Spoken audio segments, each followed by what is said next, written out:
asalaamaaleykum mbokk yi ginnaaw buñ leen nuyoo di leen ñaanal jàmm si àjjuma ci tey nag dañuy tënk ñëwal leen ni mu leen ñëwoon si système bi si xorom polé xam naa bu ngeen fàttali ko ay at si benn wala ñaar at si ginnaaw ñëwoon naa si xorom polé si temps Covid bi muy coronavirus joxoon leen ko si 3e vague ba doonaa bokkoon na li ko arrêté tey ma leen di xamal ni naam njariñ bu am solo mooy ñëw indi tey si xorom polé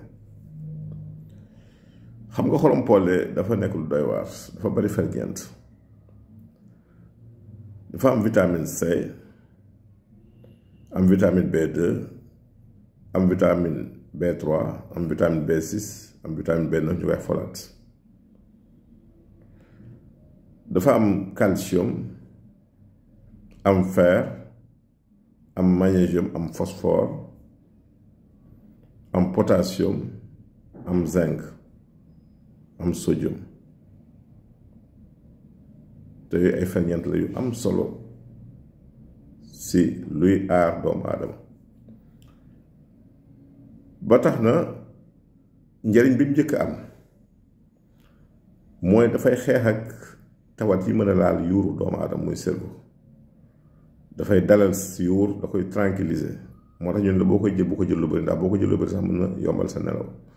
wala ñuy wax ni ñi am problème mu nelaw mën nañ koy jël léeg-léeg dafa am solo si ñi am gémmiñ guy sëlëf mooy xetu gémmiñ soo ko dee jël dafa lay dimbali ba sa xetu gémmiñ neex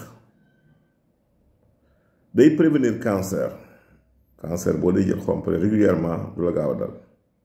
te it gis ngeen cancer ni mu sonal nit ñi si jamono ji am na sax ñu avancé que ni danay freiner évolution mais loolu amaguñ si ay firnde ñu ngi yokkaat gëstu yi dinay réguler la tension artérielle bu dee ku tension di yéeg bu ko dee jël dina wàcc tension dafa baax si ku suukaram di yéeg muy wàllu diabète da koy wàcc dafa baax si ku am des infections si yaramam wala ay maladies rhumatismales ndax dafay dindi inflammation daf koy faj lakk-lakk yooyu rhumatisme mën a jur wala arthrite daf koy dindi infection yi dal gémmiñ ak bëñ aussi daf koy freiner moo tax ñu naan léeg-léeg boo amee problème bëñ dal jël xorom polé di ko garaxndikoo lu am solo la xorom polé nekk na loo xamante ni soo ko dee jël tawat yu bari du gaaw a dal surtout tawat yi laal xëtër muy bronchite wala asthme wala am soj du leer ni nga koy jëlee nag nenn la benn doom ngay jël soo xëyee nga yëy ko su ngoonee nga yëy benn mais doo ko wan da nga yëy muucu li si nekk yàbbi ko kon xorom polé boo ko yëy doo ko wan yëy bi nag lu mu gën a yàgg gën ndax plus nga koy yëy plus njariñ liy génn ndànk-ndànk dem si biir bi bu demee si biir bi nag si intestin lay jaar dem si deret muy butiti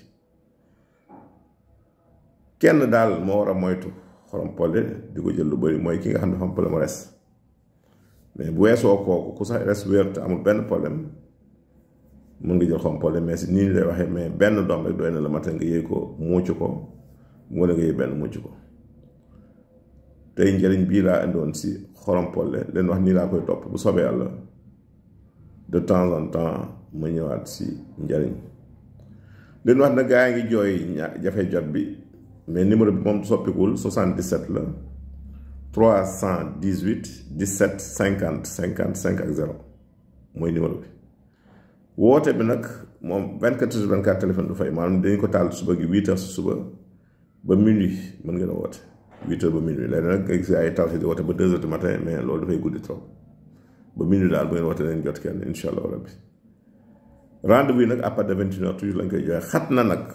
ndax li fiy woote dafa bari parce que xam nga fu junni ba ñaari junni ni di woote par bis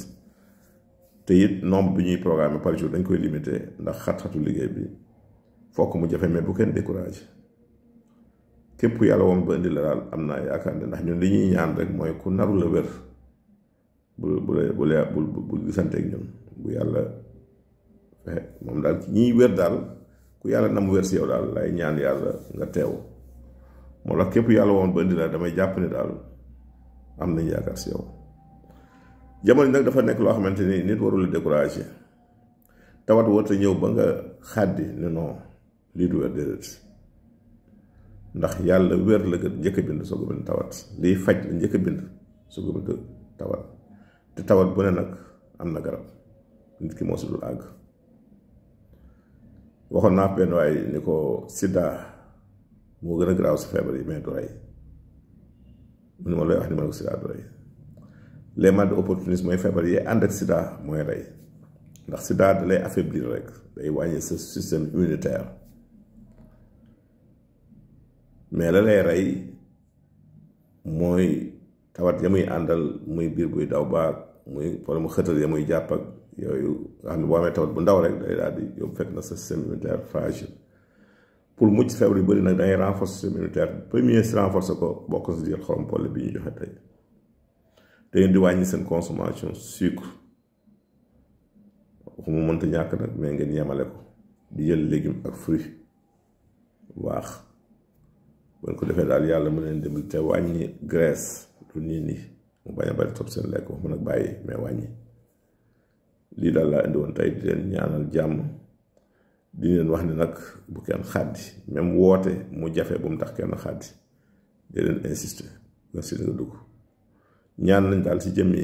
ku tedd ki que ni ku fi ñëw daal yàlla na yàlla faj sa aajo am nañ yaakaar de am nañ yaakaar lool kon bu kenn xàddi te nag bàyyiwuñ même tawat yi ay yaakaar ni dañoo të